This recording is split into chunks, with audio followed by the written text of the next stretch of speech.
Hello students, आज आपण मराठीचा 22वा चॅप्टर आम्ही खरेदी करतो बघणार आहोत. चला तर मग बघूया. काय दिलेलं आहे? चित्र पहा. चित्रात काय काय दिसते ते सांगा. चित्र बघा आणि चित्रात काय काय दिसते ते सांगा. काय काय दिसतंय? शालेय वस्तू भांडार. ओके, काय दिसतंय? शालेय वस्तू भांडार म्हणजे काय? शाळेतील महत्त्वाच्या ज्या वस्तू असतात, शाळेतील शालेय वस्तूचे भांडार म्हणजे काय? स्टोर्स आहे तिथे. ओके, तिथे काय काय असणार आहे? बुक्स असणार, बॅग्स असणार, कंपास बॉक्स असणार, आणखी काय असणार? Water bag. अशा सगळ्या शाळेसाठी ज्या महत्त्वपूर्ण वस्तू आहेत त्या तिथं असणार. नेक्स्ट काय? 2 दुकान आहेत ना, एक शालेय वस्तू भांडार, त्याच्यासमोर आणखीन एक दुकान आहे, ते पण कशाचं आहे? शालेय वस्तू भांडारच आहे. ओके, तिथे काय? भरपूर गर्दी दिसत आहे. ती गर्दी कशासाठी आहे? त्या दुकानातून शालेय वस्तूचे खरेदी करण्यासाठी ती गर्दी झालेली आहे. ओके,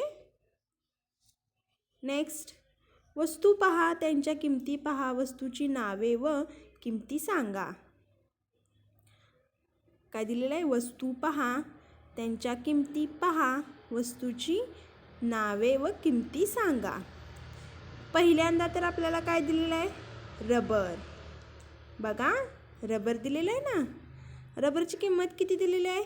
1 रुपये. Next, pencil. किती दिलेली आहे पेन्सिलची किंमत? 5 रुपये. पेन 10 रुपये. वही 20 रुपये. रंगपेटी 20 रुपये. कंपास पेटी 100 रुपये. टोकयंत्र 5 रुपये. पट्टी 10 रुपये. स्टेपलर 50 रुपये. दप्तर 200 रुपये. ओके, अशा आपण 10 वस्तू बघितल्या. खालील नोटा व नाण्यांचे निरीक्षण करा. त्या किती किमतीच्या आहेत ते सांगा. काय दिलेलं आहे तर बघा. मग प्रत्येक नोटेचे निरीक्षण करा. फर्स्ट नोट कशाची दिलेली आहे? 2 रुपयाची दिलेली आहे. सेकंड 10 रुपयाची. थर्ड 20 रुपये. फोर्थ 50 रुपये. नंतर 100 रुपये. नंतर 500 रुपये. नंतर 2000. नंतर काय दिलेलं आहे? 50 पैसे. नंतर 1 रुपया. नंतर 2 रुपये. नंतर 5 रुपये आणि लास्टला 10 रुपये. आपण काय काय बघितलं?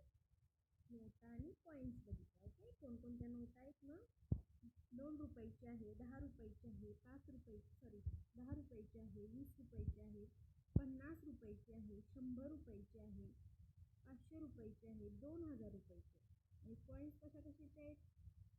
50 पैसे, 1 रुपया, 2 रुपये, 5 रुपये आणि 10 रुपये. ओके, तुमच्यासाठी आता एक मी होमवर्क देणार आहे. होमवर्क काय असणार आहे? हे कॉईन्स आहेत ना, 5 रुपये, 10 रुपये, 2 रुपये, 1 रुपये आणि 50 पैसे. हे कॉईन्स कोऱ्या कागदावरती ठेवायचे आणि त्याच्यामधोमध काय तुम्ही काय करणार? त्याच्यात छाप उठवण्यासाठी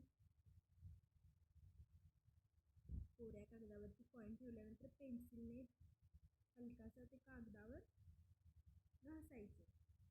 नंतर तो छाप तयार होईल. आणखी कशी छाप तयार होईल? छाप पेपरने होईल ना. ओके, अशा प्रकारे तुम्ही प्रत्येक कॉईनचे छाप तयार करा आणि त्या छापाखाली कशाचा छाप आहे? 1 रुपयाचा आहे की 2 रुपयाचा आहे ते लिहा.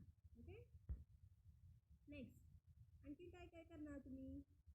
तुमच्या आई किंवा बाबांसोबत बाजारात जायचं.